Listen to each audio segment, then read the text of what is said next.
Rapper, songwriter, and actor DMX, that stands for Dark Man X, we all know passed away on April 9th at the age of 50 in White Plains, New York.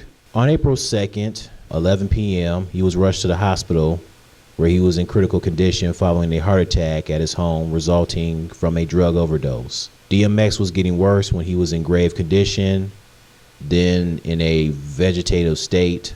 Born Earl Simmons on December 18, 1970 in Mount Vernon, New York, he suffered greatly from bronchial asthma as he was taken to the emergency room almost nightly where he would wake up and could not breathe. DMX went through a rough childhood. He was beaten by his mother and various of her boyfriends so badly he lost teeth, along with an extended period of bruises and cuts on his face. His mother sent him to a boys' home where he bonded with students from New York over their love of hip-hop.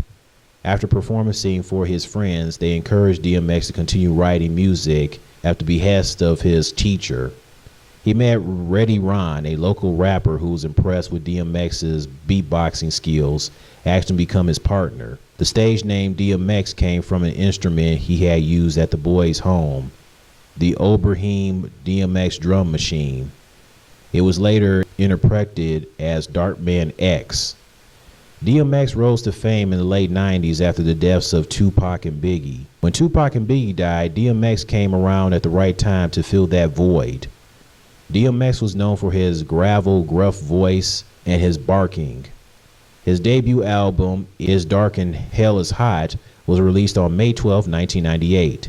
He released 8 albums, and his first 5 albums all hit #1 on the Billboard charts. His 8th and final album was released on January 13, 2015. Now, DMX has been compared to Tupac. People saying he was the new Tupac, but he always told people that he was not the new Tupac, he was the first X. And honestly, I don't think he even liked the Tupac comparisons. Snoop Dogg said that he thought that DMX was the rebirth of Tupac. Were people comparing them due to both being skinny, bald black men with tattoos? Not to mention DMX would at times will wear white beaters like Tupac would at times. I think people compare DMX to Tupac because both had the same energy when it came to rapping. Matter of fact, Ja Rule and DMX also had beef at one point where DMX accused of Ja Rule copycatting his gruff style of delivery, but they pretty much made amends. In a 2016 podcast, DMX said he met Tupac in Los Angeles in 1996 before Tupac died. But I also heard there were 3 diss songs by DMX dissing Tupac when Tupac was still alive, and the whole East Coast West Coast feud was going on. This was before DMX was famous, since he rose to fame in 1998 and Tupac and Biggie were already gone. DMX said he had respect for Tupac, but it sounds like he dissed Tupac when Tupac was still alive. Even when he did the freestyle to the instrumental song from LL Cool J's I Shot Ya, there was this one line where he said, Tupac can suck his cock, going to take everyone in the West Coast to move him, having dudes fall like white girls in the scary movies. DMX also starred in movies like Belly with him, Nas, T-Boz of TLC, Method Man, Ghostface Killah. Well, it was a cameo appearance, AZ, and Sean Paul. He was also in the movie Romeo Must Die with Jet Li and Aaliyah. DMX was a Christian and stated that he read the Bible every day. DMX had his run-ins with the law. He was addicted to crack cocaine when he was 14 years old after Reddy Ron tricked him into smoking a marijuana cigarette laced with the drug. He also had a bipolar disorder. People like Snoop Dogg, Eve, Missy Elliott, Swiss Beats paid their respects to DMX. Even Aaliyah's mom. Aaliyah's mom said, "You and baby girl will meet again with all the beautiful people we have lost. We'll never forget your kindness. Never. Blessing to your family eternally." Timberland also said, "Hug my baby girl Aaliyah when you see her." Everyone took Aaliyah's death very hard, but DMX took Aaliyah's death the hardest. They had a close relationship. You know, DMX said they didn't see each other every day, but when they ran into each other, you know, they had a real cool friendship. And he even wrote a poem to Aaliyah after she died. Dearest Aaliyah, we didn't know each other long or see each other much, but we became instant and sincere friends. I have trouble accepting the fact that you're gone, so I won't. It would be like we went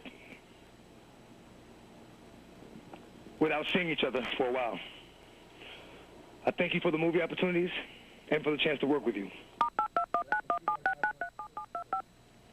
Because you truly were an angel on earth. See you soon.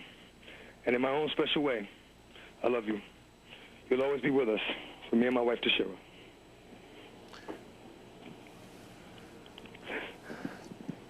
X, thank you very much for sharing that with us.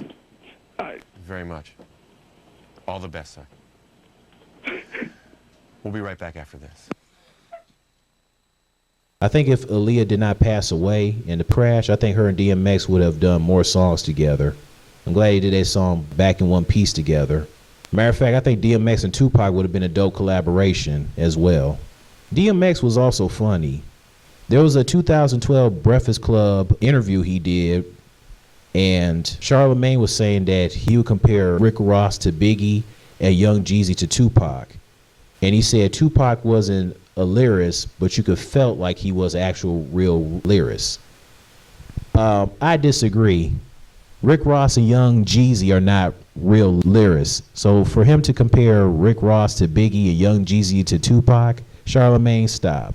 And DMX was just not impressed. And I don't blame him. If I had to compare the two, I'd say Rick Ross was more like Biggie, Jeezy was more like Pac, because Pac wasn't the best lyricist, but you felt him. Rick Ross looks more like Biggie. Rick Ross got lyrics, though. Well, I guess. All right, so You gotta DMX. love DMX. Now for you. I'm just not impressed, man. Real talk. I'm just not So impressed. who impresses DMX right now? Anybody? Me.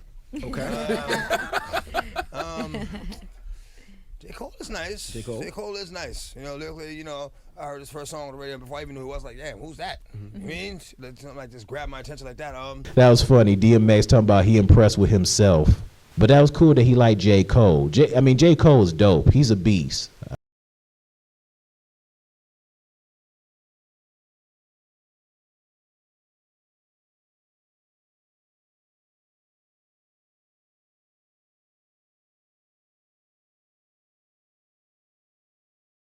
I'm surprised you don't like Ross lyrically, man. Ross be He's spitting. all right, man. He just talk about eating and you know, girlfriend too much. You know, how much can it eat? How much weed can you smoke? I'm like, all right, let's talk about something else. I know you got a Maybach, you got the Aston Martin. Okay, good for you. Charlamagne was dying, and I can't blame him because I was dying too when DMX said that Rick Ross just be talking about eating and talking about his girlfriend so much. Good for you. It's like, come on, talk about something else, man. Oh, man. Damn, man. Yeah. Like, come on. I see a whole nother side of the coin, son. What do you think about Lil Wayne? We got a good relationship. I don't. Cool. So apparently DMX was cool with Lil Wayne. And I was like, DMX was cool with Lil Wayne? Okay, whatever. Charlamagne made a good point. Lil Wayne always talked about weed. Lil Wayne didn't always talk about weed. It was not just weed. He would also talk about girls and cars and money and stunting with his daddy and all that crap. It's like Lil Wayne talk about something else. And people like Kevin Durant got the nerve to say Lil Wayne is the greatest of all time. No, he is not. Stop it. Well, everything you said about Wayne is exactly everything you just said about Ross is what I think about Wayne. Yeah. I think all he talks about is smoking weed Yeah. and a whole bunch of nothing. I said we cool. What about Drake? You like Drake? No. My man. He didn't even say a little bit. He didn't even say halfway. That's my guy right there. No. That's why X is necessary in the game right there. Okay. Now, why don't you like Drake? I don't like anything about Drake. My, I don't like his voice. I don't like what he talks about. I I be trying to don't tell like these his people. face. I don't like the way he walks, like nothing. I don't like his haircut. I might just let me shut up.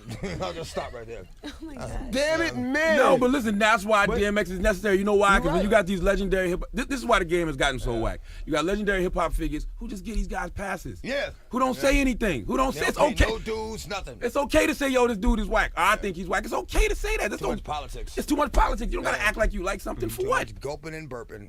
And DMX, it seemed like he had a real grudge he has some type of bone to pick with Drake. I mean, DMX said he don't like Drake's voice, his face, the way he walks, his haircut. I mean, he was getting at Drake. He even once said that if he ever ran to Drake in the elevator, he'd beat him up.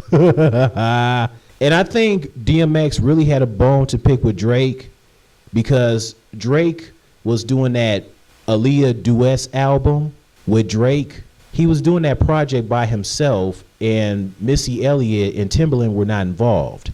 So I think DMX really had a grudge with Drake about that.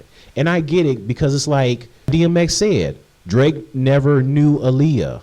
Okay, when Drake got into the industry, Aaliyah had already passed away.